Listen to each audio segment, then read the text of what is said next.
The Furious is a foreign film that just came out today, and I saw on the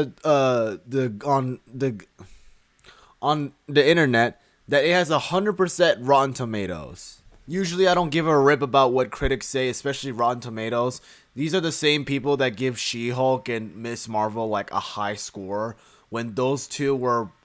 I don't want to hate on Miss Marvel, like that was catered to be a kids show, but She-Hulk, like if that was supposed to be catered to a kids joke, then that would be a horrible kids show because there's twerking in it. But we all know, we all know how that ended, or if you're into Marvel. But anyways, Rotten Tomatoes giving out 100% Rotten Tomatoes is probably a rare thing. Like they'll always give high, but never 100, never 100%.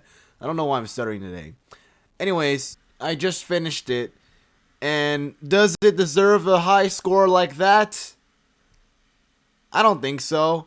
But I get why they gave it 100%. This movie is pure action, and the action that's portrayed in this movie is super fantastic.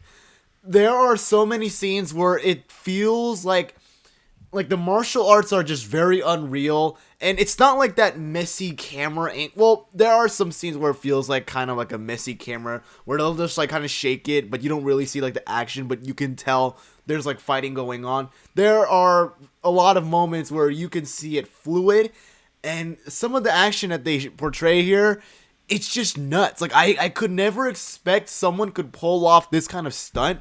And I didn't like look into their background of the actors who were in this movie or anything. But they all seem like they've got a martial arts background for sure, and they are professional.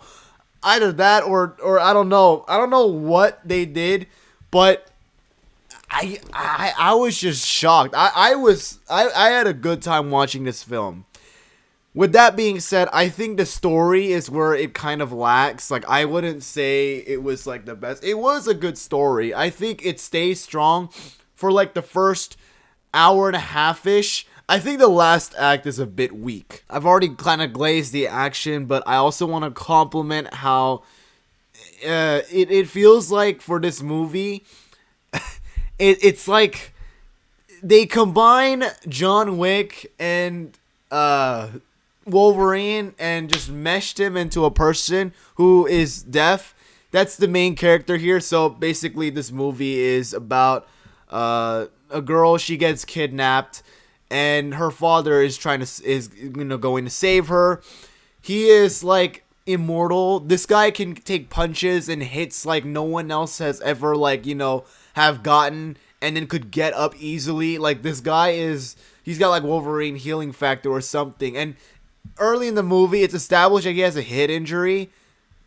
I don't think so. I think that injury must have healed or something, because he gets beaten up a lot. Or no, he gets hit a lot, but he is still fighting. He's still getting up. The guy just doesn't fail. And I think that's like, with this movie, you have to go in with a suspension of disbelief that every fighter here is superhuman. Like, there's no like realistic like scenario to how any of these guys can fight, or how some of the characters even get out of the situation that they're from.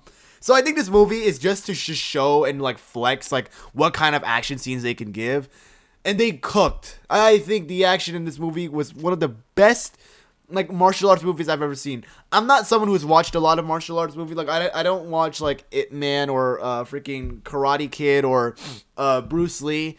But I've seen a fair amount in Marvel. Does that count? I don't know. Like, I've seen some movies. Like, I've seen, like, Creed and all that, but, or, like, Rocky. But this was just one of the best action movies I have personally seen.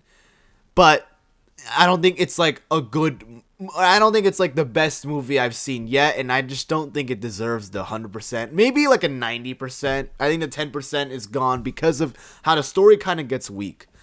I'll kind of get into some spoilers here, so be warned. So, eventually, he finds his daughter. He was also teamed up with a journalist whose wife died at the very beginning of the film, because she was trying to save these, like, kids getting trafficked. So, they both team up. They fight, like, this big dude. I think this guy is, like, the strongest out of all of them, like, durability-wise. this guy can take hits from a hammer. I think at one point, I don't know, maybe I'm tripping. I thought the main character, Wong Wei, I don't know if I'm saying his name right. He keeps like punching him, and you see like his face is just like, it's like, I don't know if it was bleeding or it just felt like it was just teared off from just all the punching. Like it's like caved in.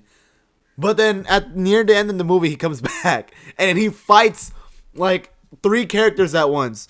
But anyways, so him and the journalist whose name I don't think was revealed. I forgot. I think they did. The two of them, they save the daughter. They also have to save the other kids who were kidnapped too. While doing that, they have to fight a bunch of these like human traffickers, these gangsters that show up. Eventually, like the cops show up and then they save them. Like this one, and it turns out one of the cops, like the sheriff, he is also like kind of part of the trafficking ring, because that's why there's like so many missing kids posters on the department, but he doesn't do anything about it because he is part of it. He is corrupt.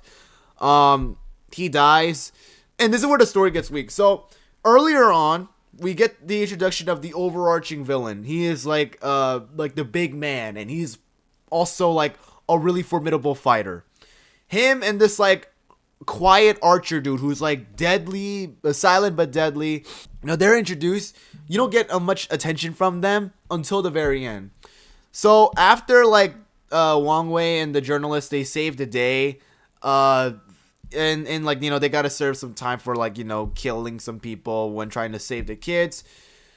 The big boss dude, he kills his like father-in-law, and he kills some of the heads of the trafficking ring. He also accidentally kills his wife, who was pregnant with his child, because he wasn't looking when he was like stabbing people and whatnot.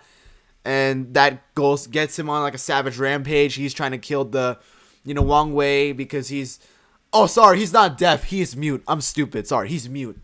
He tries to kill Wong Wei and the journalist because the revenge for killing his or robbing his chance of being a father, even though he did that to himself. From like in like the last act, it's just pure like fighting. Like all of them are fighting each other.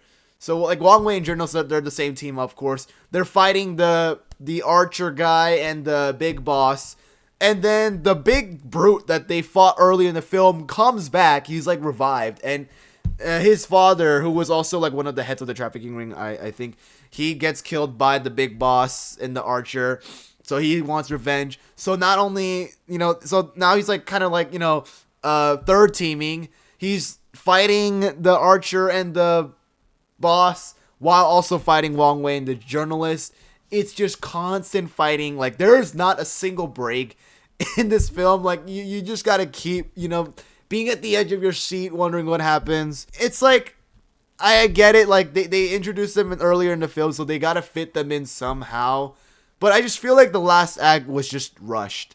And I've already mentioned that you have to go into the suspension of disbelief, that everyone here is immortal and everyone can just take hits, whatever. And whoever dies here is for the sake of the plot. It's not, from something that, naturally happens. Like you can get beat up as much as you want until the writer decides that you gotta die.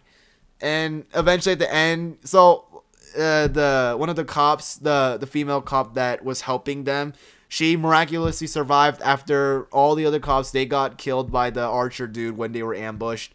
Wong Wei, he survives apparently, even though they made it look like he died, but he didn't. It was actually the journalist who died. The big boss, how he dies, he gets up, he looks like he's about to fight like the kids, because like the daughter was like ready to fight him. He's like, oh, like he's got like brain injury. He's just like really out of it, because he's just like, oh shoot, I need to call my wife, I need to get home.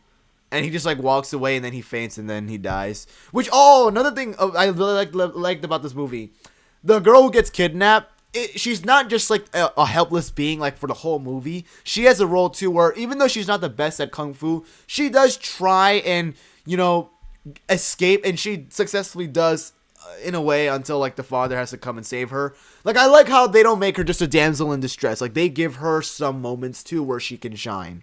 Forgot to add that part. I think the story is just fine, whatever. I think the only thing that is just really good about this movie is the action. The action is where the movie really does shine. But if you're going in there expecting like an amazing film, 100% Rotten Tomatoes because this is awesome, this is better than freaking Obsession, it's not.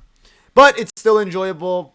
I had a good time. I just didn't really like the last act. I thought the story was pretty strong for what it was, and then it just kind of got rushed. But that's all I gotta say. Make sure to like and subscribe, and I'll see you guys in the next video. Peace.